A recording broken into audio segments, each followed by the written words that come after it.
Hi ಎಲ್ಲರಿಗೂ ನಮಸ್ಕಾರ. Aryas cooking ಅರೆನಾಗೆ ಸ್ವಾಗತ. ನಾನಿವತ್ತು ಅದ್ಭುತ ಔಷಧೀಯ ಗುಣಗಳನ್ನು ಹೊಂದಿರೋ ಅಂಥ ಒಂದೆಲಗ ಸೊಪ್ಪಿನ ಸಾಂಬಾರನ್ನ ಮಾಡ್ತಾ ಇದ್ದೀನಿ. ಇದು ಆರೋಗ್ಯಕ್ಕೆ ತುಂಬಾ ಒಳ್ಳೆಯದು. ನೆನಪಿನ ಶಕ್ತಿ ಹಾಗೆ ಬುದ್ಧಿಶಕ್ತಿನ ಹೆಚ್ಚು ಮಾಡುತ್ತೆ. ಈ ಸೊಪ್ಪನ್ನು ತಿನ್ನೋದ್ರಿಂದ ಸ್ಟ್ರೆಸ್ಸು ಕೂಡ ಕಡಿಮೆ ಆಗುತ್ತೆ, ಹಾಗೆ ಚರ್ಮದ ಆರೋಗ್ಯ ಕೂಡ ಚೆನ್ನಾಗಿರುತ್ತೆ. ಅದರಲ್ಲೂ ಕೂಡ ಮಕ್ಕಳಿಗೆ ಒಂದೆಲಗ ಸೊಪ್ಪನ್ನ ದಿನ ಒಂದೊಂದು ತಿನ್ನಿಸೋದ್ರಿಂದ ನೆನಪಿನ ಶಕ್ತಿ ಜಾಸ್ತಿ ಇರುತ್ತೆ. ಇವಾಗ ಬನ್ನಿ ಒಂದೆಲಗ ಸೊಪ್ಪಿನ ಸಾರು ಹೇಗೆ ಮಾಡೋದು ಅಂತ ನೋಡೋಣ. ನಾನಿಲ್ಲಿ ಒಂದೆಲಗ ಸೊಪ್ಪಿನ ಜೊತೆಗೆ ಹುರುಳಿಕಾಳನ್ನು ತೊಗೊಂಡಿದ್ದೀನಿ. ನೀವು ಹುರುಳಿಕಾಳನ್ನು ಹುರಿದು ಕೂಡ ಹಾಕೋಬೋದು. ನಾನಿಲ್ಲಿ ಹುರುಳಿಕಾಳನ್ನು ಹುರಿದು ಹಾಕೋತಿಲ್ಲ, ಹಾಗೆ ಹಾಕ್ಕೊಂಡಿದ್ದೀನಿ. 1 ಲೋಟದಷ್ಟು ಹುರುಳಿಕಾಳನ್ನು ತೊಗೊಂಡಿದ್ದೀನಿ. ಹಾಗೆ ಸೊಪ್ಪನ್ನ ಚೆನ್ನಾಗಿ ಕ್ಲೀನ್ ಮಾಡಿಕೊಂಡು ತೊಳೆದು ಹಾಕೋತಾ ಇದ್ದೀನಿ. ನಾನಿಲ್ಲಿ ಕುಕ್ಕರ್ಗೆ ಹುರುಳಿಕಾಳನ್ನು ತೊಳೆದು ಹಾಗೆ ಸೊಪ್ಪನ್ನು ಕೂಡ ಚೆನ್ನಾಗಿ ತೊಳೆದು 1 ಟೇಬಲ್ ಸ್ಪೂನು ಉಪ್ಪನ್ನು ಹಾಕಿ 2 ಲೋಟ ಅಷ್ಟು ನೀರು ಹಾಕಿ ತಗೊಂಡಿದ್ದೀನಿ. ನೆಕ್ಸ್ಟ್ ಇವಾಗ ಸ್ಟವ್ ಆನ್ ಮಾಡಿ ಕುಕ್ಕರ್ನ ಇಟ್ಟು 5 ವಿಷಲ್ನ ಕೂಗಿಸ್ಕೋಬೇಕು. ಯಾಕೆ ಅಂದರೆ ಹುರುಳಿಕಾಳು ಬೇಗ ಬೇಯೋದಿಲ್ಲ, ಅದಕ್ಕೋಸ್ಕರ ನಾನು 5 ವಿಷಲ್ ಕೂಗಿಸ್ಕೊಂಡಿದ್ದೀನಿ. ಸೊಪ್ಪು ಮತ್ತು ಕಾಳು ಬೇಯೋ ಅಷ್ಟರಲ್ಲಿ ಮಸಾಲಾನ ಮಾಡ್ಕೊಳ್ಳೋಣ. ಮೊದಲಿಗೆ ಸ್ಟವ್ ಆನ್ ಮಾಡಿ ಒಂದು ಬಾಣಲಿನ ಇಟ್ಕೊಂಡಿದ್ದೀನಿ. ಬಾಣಲಿ ಬಿಸಿ ಆದ ನಂತರ ಎಣ್ಣೆನ ಹಾಕ್ತಾಯಿದ್ದೀನಿ. ಎಣ್ಣೆ ಬಿಸಿ ಆದ ನಂತರ ಬೆಳ್ಳುಳ್ಳಿ ಹಾಗೆ ಒಂದು ಕಟ್ ಮಾಡಿರೋ ಅಂಥ ಈರುಳ್ಳಿ ಹಾಕಿ ಫ್ರೈ ಮಾಡ್ಕೋಬೇಕು. ಈರುಳ್ಳಿ ಎಲ್ಲ ಸ್ವಲ್ಪ ಸಾಫ್ಟಾಗೋವರೆಗೂ ಫ್ರೈ ಮಾಡ್ಕೋಬೇಕು. ನಾನಿಲ್ಲಿ ಮೀಡಿಯಮ್ ಫ್ಲೇಮಲ್ಲೇ ಇಟ್ಕೊಂಡು ಫ್ರೈ ಮಾಡ್ಕೋತಾ ಇದ್ದೀನಿ. 3 ರಿಂದ 4 ನಿಮಿಷ ಅಷ್ಟು ಫ್ರೈ ಮಾಡಿಕೊಂಡ್ರೆ ಸಾಕು. ಈರುಳ್ಳಿ ಬೇಗ ಫ್ರೈ ಆಗಿಬಿಡುತ್ತೆ. ನೋಡಿ, ಇಷ್ಟು ಫ್ರೈ ಆಗಿದ್ರೆ ಸಾಕು. ಇವಾಗ ನಾನು 1 ಹಿಡಿಯಷ್ಟು ಕೊತ್ತಂಬರಿ ಸೊಪ್ಪನ್ನು ಹಾಕಿ ಫ್ರೈ ಮಾಡ್ಕೋತಾ ಇದ್ದೀನಿ. ಕೊತ್ತಂಬರಿ ಸೊಪ್ಪನ್ನು ಹಾಕಿದ ಮೇಲೆ 30 ಸೆಕೆಂಡು ಫ್ರೈ ಮಾಡಿಕೊಂಡ್ರೆ ಸಾಕು. ಇಷ್ಟನ್ನು ಫ್ರೈ ಮಾಡಿಕೊಂಡು ಕಂಪ್ಲೀಟ್ ತಣ್ಣಗಾಗೋದಕ್ಕೆ ಬಿಡಬೇಕು. ಈ ಥರ ಫ್ರೈ ಮಾಡ್ಕೊಳ್ಳಿಲ್ಲ ಅಂದರೆ ಮತ್ತೊಂದು ವಿಧಾನ ಯಾವುದು ಅಂದರೆ ಈರುಳ್ಳಿ ಮತ್ತು ಬೆಳ್ಳುಳ್ಳಿನ ಡೈರೆಕ್ಟು ಬೆಂಕಿನಲ್ಲಿ ಸುಡ್ಕೋಬೇಕು. ಸುಟ್ಟಾದಮೇಲೆ ಸಿಪ್ಪೆ ಎಲ್ಲನೂ ತೆಗೆದು ಕಟ್ ಮಾಡಿ ಹಾಕ್ಕೊಂಡ್ರೆ ಅದು ಕೂಡ ಚೆನ್ನಾಗಿರುತ್ತೆ. ನೋಡಿ, ಇವಾಗ ಇಷ್ಟು ಸಾಫ್ಟ್ ಆದಮೇಲೆ ನಾನು ಸ್ಟವ್ ಆಫ್ ಮಾಡಿ ಕಂಪ್ಲೀಟಾಗಿ ತಣ್ಣಗಾಗೋದಕ್ಕೆ ಬಿಡ್ತಾಯಿದ್ದೀನಿ.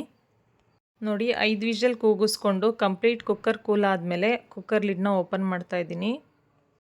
ನೋಡಿ, ಕಾಳೆಲ್ಲ ಚೆನ್ನಾಗಿ ಬೆಂದಿದೆ. ಬೆಂದಿರೋ ಅಂಥ ಕಾಳು ಮತ್ತು ಸೊಪ್ಪು ಹಾಗೆ ನೀರನ್ನ ಸಪ್ರೇಟ್ ಮಾಡಿ ಶೋಧಿಸಿ ಇಟ್ಕೋಬೇಕು.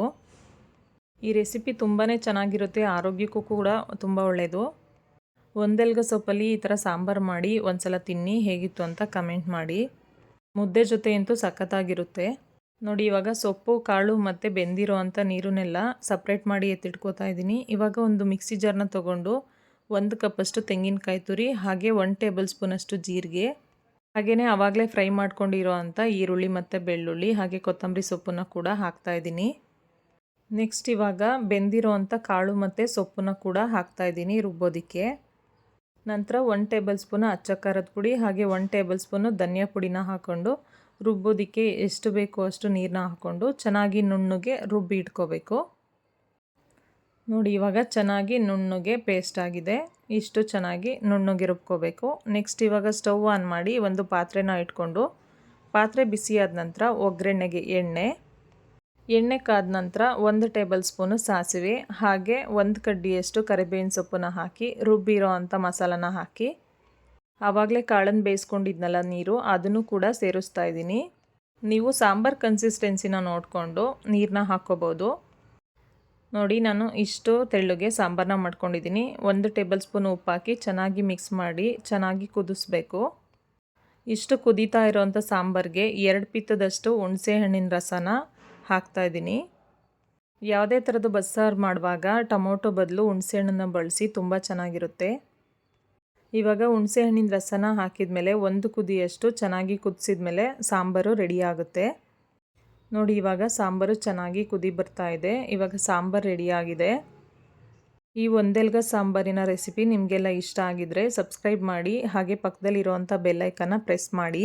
ನಂತರ ನಾನಿಲ್ಲಿ ಸ್ಟವ್ ಆನ್ ಮಾಡಿ ಆಗಲೇ ಫ್ರೈ ಮಾಡ್ಕೊಂಡಿದ್ನಲ್ಲ ಅದೇ ಬಾಣಲಿಗೆ ಎಣ್ಣೆನ ಹಾಕಿ ಎಣ್ಣೆ ಬಿಸಿ ಆದಮೇಲೆ ಸಾಸಿವೆ ಹಾಗೆ ಜಜ್ಜಿ ಇಟ್ಕೊಂಡಿರೋ ಅಂಥ ಬೆಳ್ಳುಳ್ಳಿ ಹಾಗೆ ಕರಿಬೇವಿನ ಸೊಪ್ಪು ಹಾಕಿ ಫ್ರೈ ಮಾಡಿಕೊಂಡು 1 ದೊಡ್ಡ ಸೈಜಿನ ಈರುಳ್ಳಿನ ಕಟ್ ಮಾಡಿ ಇಟ್ಕೊಂಡಿದ್ದೆ, ಅದನ್ನು ಕೂಡ ಹಾಕಿ ಚೆನ್ನಾಗಿ ಫ್ರೈ ಮಾಡ್ಕೊತಾ ಇದ್ದೀನಿ. ಈರುಳ್ಳಿ ಸ್ವಲ್ಪ ಸಾಫ್ಟ್ ಆದಮೇಲೆ ಒಣಮೆಣಸಿನ್ಕಾಯಿನ ಹಾಕ್ತಾಯಿದ್ದೀನಿ. ಒಣಮೆಣಸಿನ್ಕಾಯಿನೂ ಕೂಡ ಚೆನ್ನಾಗಿ ಫ್ರೈ ಮಾಡಿಕೊಂಡು ಸ್ವಲ್ಪ ಉಪ್ಪನ್ನು ಹಾಕ್ತಾಯಿದ್ದೀನಿ. ಉಪ್ಪನ್ನ ಹಾಕಿ ಸ್ವಲ್ಪ ಚೆನ್ನಾಗಿ ಫ್ರೈ ಮಾಡ್ಕೋಬೇಕು. ಇದೆಲ್ಲ ಫ್ರೈ ಆದಮೇಲೆ ಆವಾಗಲೇ ಬೇಯಿಸಿಟ್ಕೊಂಡಿರೋ ಅಂಥ ಸೊಪ್ಪು ಮತ್ತು ಕಾಳನ್ನು ಹಾಕ್ತಾಯಿದ್ದೀನಿ. ಸೊಪ್ಪು ಮತ್ತು ಕಾಳಲ್ಲಿ ಇರೋ ನೀರೆಲ್ಲ ಸ್ವಲ್ಪ ಚೆನ್ನಾಗಿ ಹಿಂಗಬೇಕು, ಆ ಥರ ಸ್ವಲ್ಪ ಚೆನ್ನಾಗಿ ಫ್ರೈ ಮಾಡ್ಕೋಬೇಕು. ಸೊಪ್ಪು ಕಾಳು ಎಲ್ಲ ಒಗ್ಗರಣೆ ಜೊತೆ ಚೆನ್ನಾಗಿ ಫ್ರೈ ಆದಮೇಲೆ 1 ಕಪ್ಪಷ್ಟು ತೆಂಗಿನಕಾಯಿ ತುರಿ ಹಾಗೆ ಸ್ವಲ್ಪ ಕೊತ್ತಂಬರಿ ಸೊಪ್ಪನ್ನು ಹಾಕಿ ಚೆನ್ನಾಗಿ ಮಿಕ್ಸ್ ಮಾಡ್ಕೋಬೇಕು. ನಾನು ಸೊಪ್ಪು ಮತ್ತು ಕಾಳು ಬೇಯಿಸುವಾಗ 1 ಟೇಬಲ್ ಸ್ಪೂನಷ್ಟು ಉಪ್ಪನ್ನು ಹಾಕಿದ್ದೆ. ಹಾಗೆಯೇ ಒಗ್ಗರಣೆಯಲ್ಲಿ ಕೂಡ 1/4 ಟೇಬಲ್ ಸ್ಪೂನು ಪುಡಿ ಉಪ್ಪನ್ನು ಹಾಕಿದ್ದೀನಿ. ಹಾಗಾಗಿ ನಾನು ಮತ್ತೆ ಉಪ್ಪನ್ನು ಹಾಕ್ತಾಯಿಲ್ಲ, ನೀವು ಬೇಕು ಅಂದರೆ ಸೇರಿಸ್ಬೋದು. ಇವಾಗ ಕೊತ್ತಂಬರಿ ಸೊಪ್ಪು ಮತ್ತು ತೆಂಗಿನಕಾಯಿನ ಹಾಕಿ ಚೆನ್ನಾಗಿ ಮಿಕ್ಸ್ ಮಾಡಿ 1 ನಿಮಿಷ ಚೆನ್ನಾಗಿ ಫ್ರೈ ಮಾಡಿಕೊಂಡ್ರೆ ಕಾಳಿನ ಪಲ್ಯ ರೆಡಿಯಾಗುತ್ತೆ. ನೋಡಿ, ಇವಾಗ ಕಾಳಿನ ಪಲ್ಯ ರೆಡಿಯಾಗಿದೆ. ಬಿಸಿ ಬಿಸಿ ಮುದ್ದೆ ಜೊತೆ ಈ ಥರ ಆರೋಗ್ಯಕರವಾಗಿರುವಂಥ ಸಾಂಬಾರ್ ರೆಸಿಪಿನ ಮಾಡ್ಕೊಂಡು ತಿನ್ನಿ, ಆರೋಗ್ಯ ಕೂಡ ಚೆನ್ನಾಗಿರುತ್ತೆ. ಈ ರೆಸಿಪಿ ಇಷ್ಟ ಆಗಿದ್ದರೆ ಒಂದು ಲೈಕ್ ಮಾಡಿ, ಹಾಗೆ ಫ್ರೆಂಡ್ಸು ಫ್ಯಾಮಿಲಿ ಜೊತೆ ಶೇರ್ ಮಾಡಿ. ಇದೇ ಥರ ಈಸಿ ರೆಸಿಪೀಸ್ಗೆ ಆರ್ಯಾಸ್ ಕುಕಿಂಗ್ ಅರೇನಾ ಚಾನಲ್ನ ಸಬ್ಸ್ಕ್ರೈಬ್ ಮಾಡಿ. ಎಲ್ರಿಗೂ ಧನ್ಯವಾದಗಳು. Thank you all. Thanks for watching.